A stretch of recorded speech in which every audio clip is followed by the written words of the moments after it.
Olá, sejam muito bem-vindos. Hoje a gente vai mergulhar nas regras que organizam toda a vida na Terra.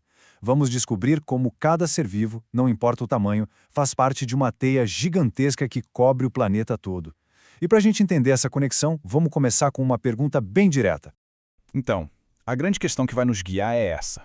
Como é que um único animal, tipo um lobo, pode estar conectado ao planeta inteiro? Parece uma distância enorme, né? Mas a gente vai ver que é uma viagem fascinante pelos níveis de organização da vida, onde cada degrau que a gente sobe revela uma nova camada de complexidade e de conexão. Bom, para começar, vamos direto ao ponto. O que é ecologia?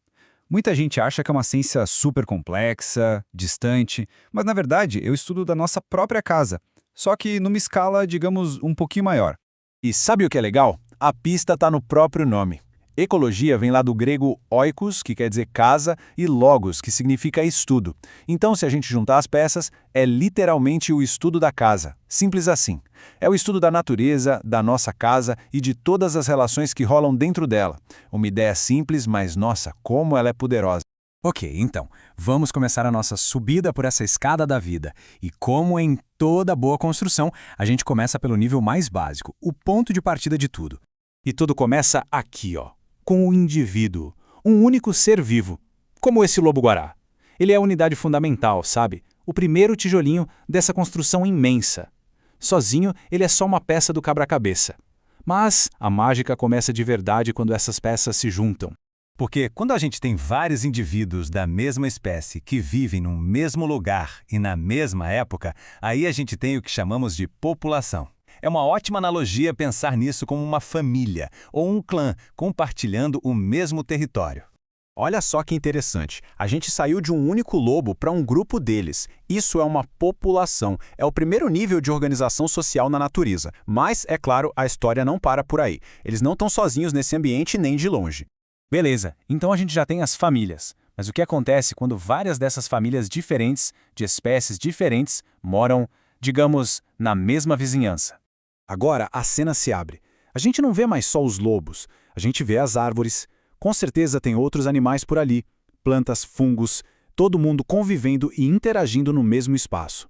Essa mistura de todas as populações de seres vivos formam o que a gente chama de comunidade. Então, a analogia fica assim. Se a população é uma família, a comunidade é a vizinhança inteira. É o conjunto de todas as espécies que dividem aquele espaço.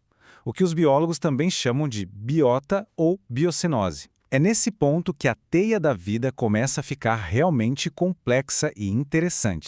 Mas, espera aí, essa vizinhança de seres vivos não fica flutuando no espaço, né? Ela depende de coisas que não são vivas. Ela precisa de uma estrutura, de uma base para existir. Vamos ver como isso funciona. E aí, a gente sobe mais um degrau e chega no ecossistema. O que é isso? É bem simples. A gente pega a comunidade inteira, com todos os seus seres vivos, e soma os fatores não vivos do lugar. A água, o solo, o ar, a luz do sol, tudo isso junto. A melhor forma de pensar num ecossistema é como se fosse uma cidade. A comunidade de seres vivos são os moradores, e os fatores abióticos, ou seja, não vivos, são a infraestrutura da cidade. As ruas, a água encanada, a energia. Um não funciona sem o outro, certo? É essa interação total que define um ecossistema. E dentro dessa cidade tem dois conceitos que são chave: habitat e nicho. É muito fácil de entender. Olha só, habitat é o endereço de uma espécie, onde ela vive. Simples. Já o nicho ecológico é a profissão dela, o que ela faz da vida, o que ela come, quem a come, como ela se comporta, é o seu papel funcional. E o detalhe importante, duas espécies podem até morar no mesmo endereço, mas elas nunca terão exatamente a mesma profissão. Certo! A gente subiu bastante, hein? Começamos no indivíduo, fomos para a população, depois para a comunidade, chegamos no ecossistema. E agora? O que tem acima disso tudo?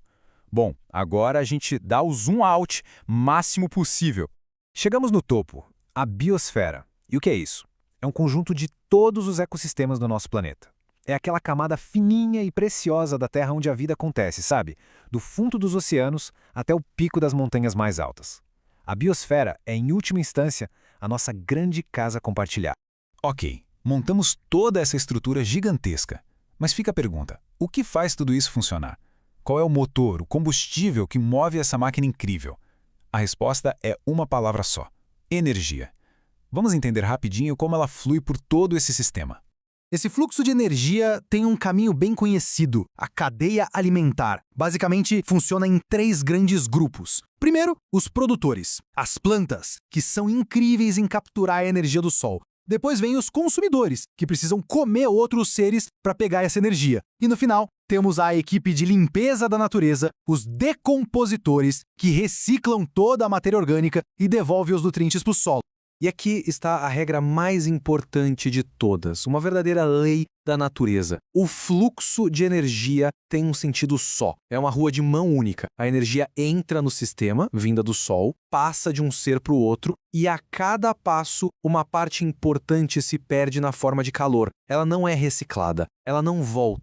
É exatamente por isso que se diz que na natureza não existe almoço grátis. A transferência de energia é sempre ineficiente. A cada nível que a gente sobe na cadeia alimentar, tem menos energia disponível. Por isso que as pirâmides de energia são sempre mais largas na base e mais estreitas no topo. Elas nunca, jamais podem ser invertidas. Sempre existe um custo energético.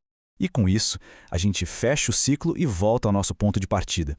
Começamos com o lobo e chegamos ao planeta inteiro, entendendo que tudo está conectado por esse fluxo constante de energia. E isso nos deixa com uma reflexão final. Se a gente entende essa conexão tão profunda, essa interdependência toda, qual é exatamente o nosso papel dentro desse nosso lar global? A resposta que a gente der para essa pergunta vai definir o nosso futuro.